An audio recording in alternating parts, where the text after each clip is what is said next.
Okay, hello everyone, Ben here, and I want to talk a little bit about morning consults poll. Let me go to the methodology real quick. Okay, so this is registered voters, and it's on a daily basis, so it's a monthly tracking poll. Everybody knows about that one. Okay, just multi-level regression with post-stratification. Okay, that's all good. And I'm doing this before I get into the actual video topic, which is going to be about Howard Schultz and him potentially more than likely running and what paths he has to getting elected.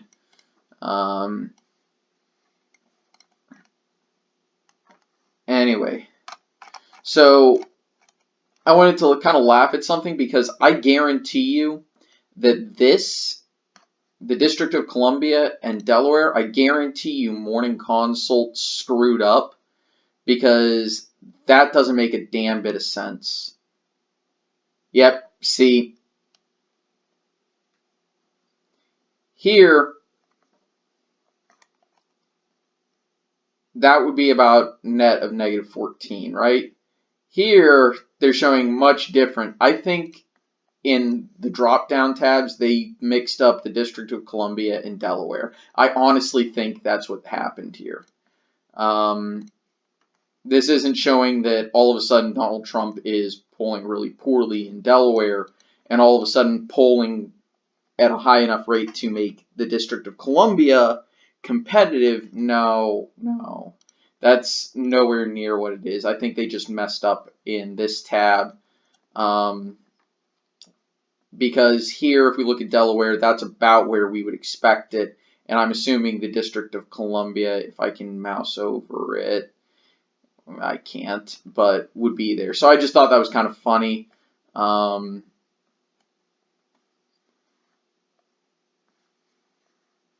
also kind of find it a little bit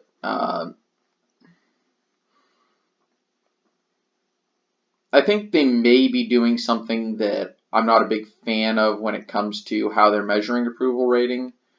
Because if we look at actual polls of the presidential general election, here we go, not presidential approval, sorry, presidential general election, let's go to a states poll. And by the way, I don't actually think that Donald Trump will win Nevada, even though my model actually currently shows him winning Nevada.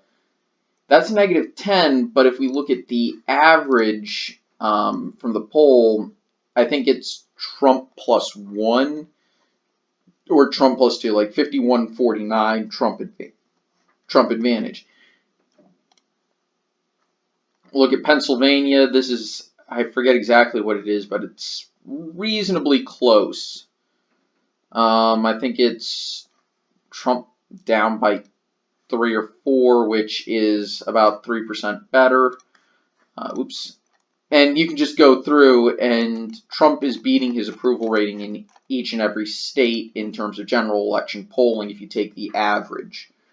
By about 5 to 10%, depending on which state, with some room, with some wiggle room.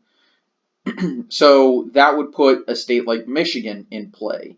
Wisconsin would definitely be in play. Iowa would be in play. Minnesota, you can make the argument for. Arizona would be in his column.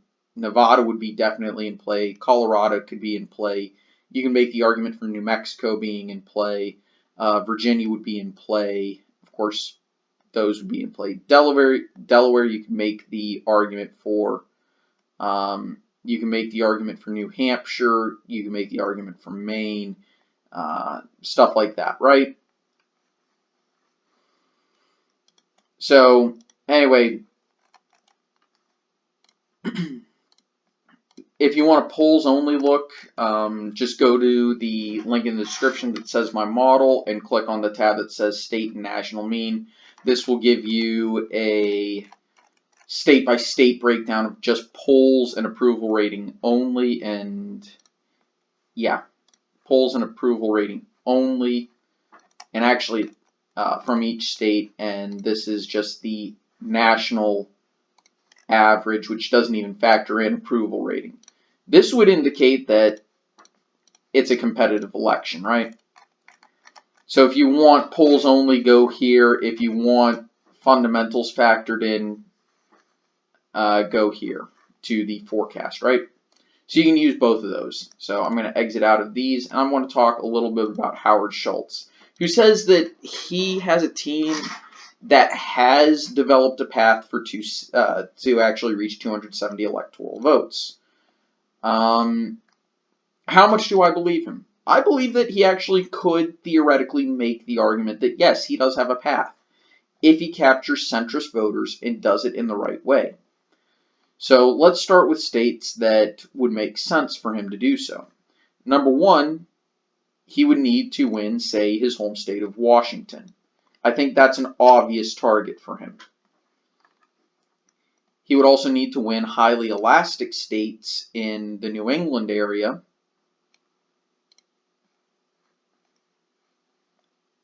like Rhode Island, Connecticut, Delaware, though that's mid-Atlantic. Some will argue it's southern. I disagree. It isn't, but whatever. He'd need to make a case for Maine, obviously. I'll go ahead and just say treat Maine and Nebraska as the same. He said he could maybe handle Texas. I'll go ahead and argue that. I'll go ahead and give him benefit of the doubt there. Alaska is semi-elastic. He'd also need to do well in some areas that are lean or that lean to one party or another.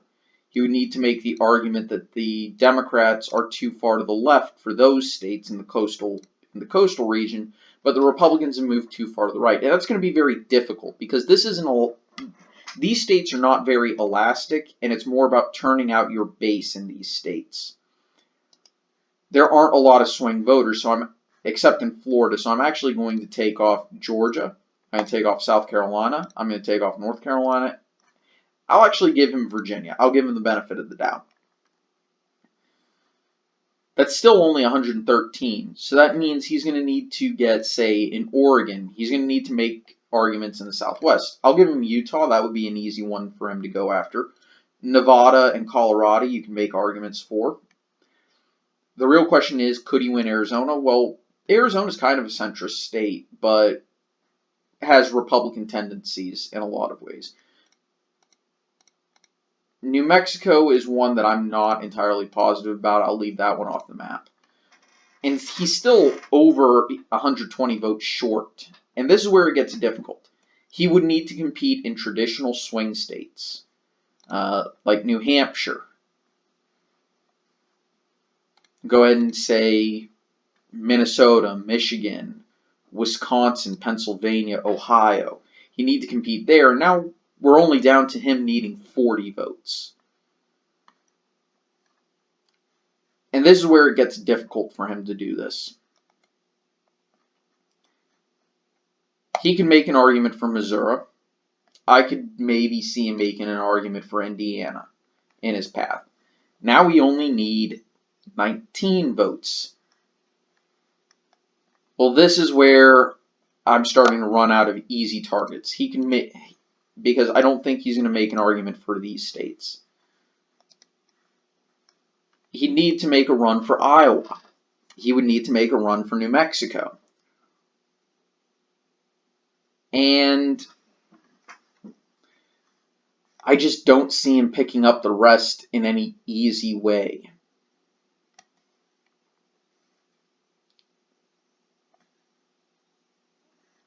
He'd probably need to win a state like Nebraska, maybe Kansas.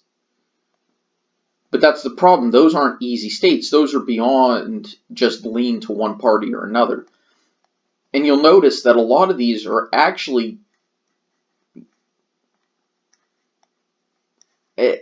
this is the best path I can find for Howard Schultz. And I think he's actually very likely to run.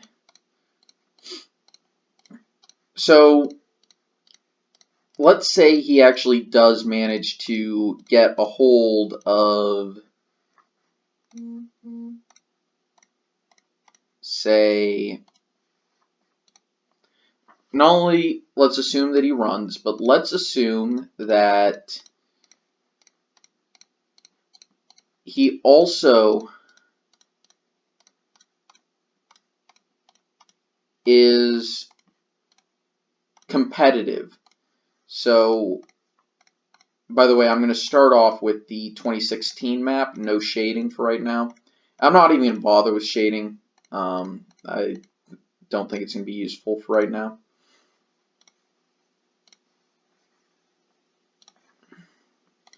Okay, there we go.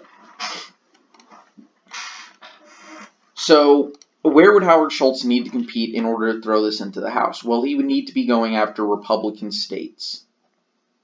So, he would need to adopt slightly more conservative positions on some issues, or make very good appeals to 3 states in particular. But here, it would make sense for the House of Representatives to give it to the Republican. And actually, the Republicans, even though they do not have a majority in the House, they have a majority of state delegations to the House, meaning they have, I think, 26 or 27 state delegations, either completely or partial or majority controlled by Republicans. And each state gets 1 vote. If you cross 25 votes, you're elected. So if you get more than half of state delegations, you're elected president. So 26. This would throw it to the House, and of course Donald Trump would be reelected. So we would need to make the argument that,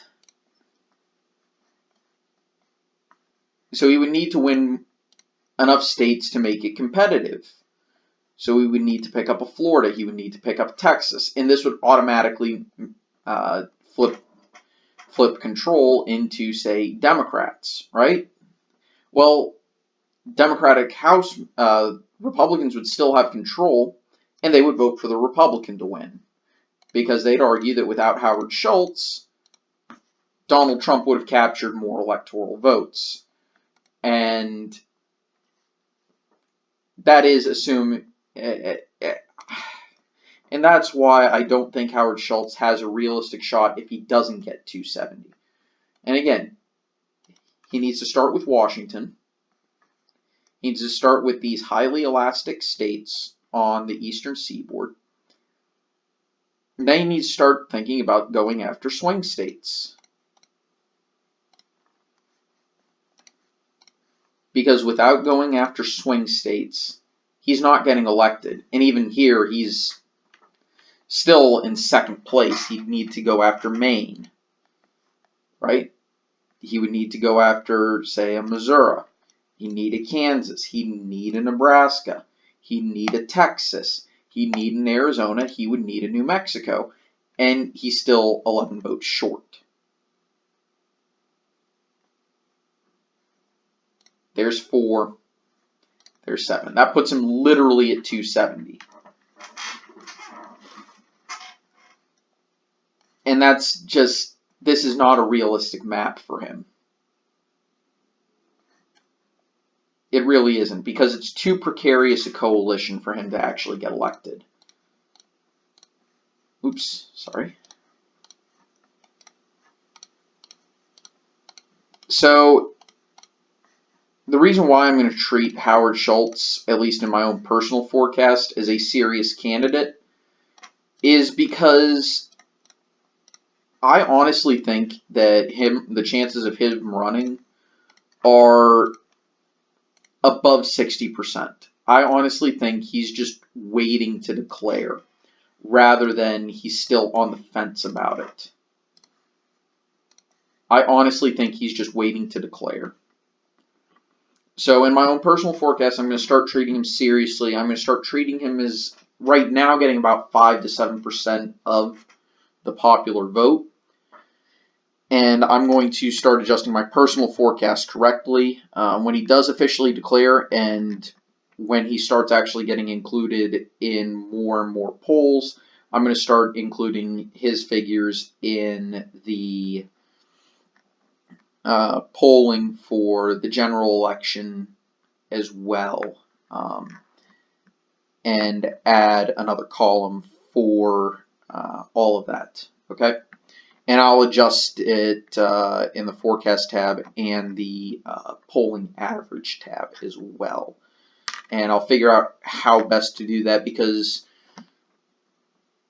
his policy positions, while yes, they are mostly in the center, they do lean a bit to the left, so he's more likely to pick up support from Democrats. This much is pretty obvious. I just felt like I wanted to get that aware that I am actually going to start treating him as a serious candidate. Okay? Anyway, thank you all for watching. Hope you enjoyed. I'll see you guys next time. Take it easy. Bye.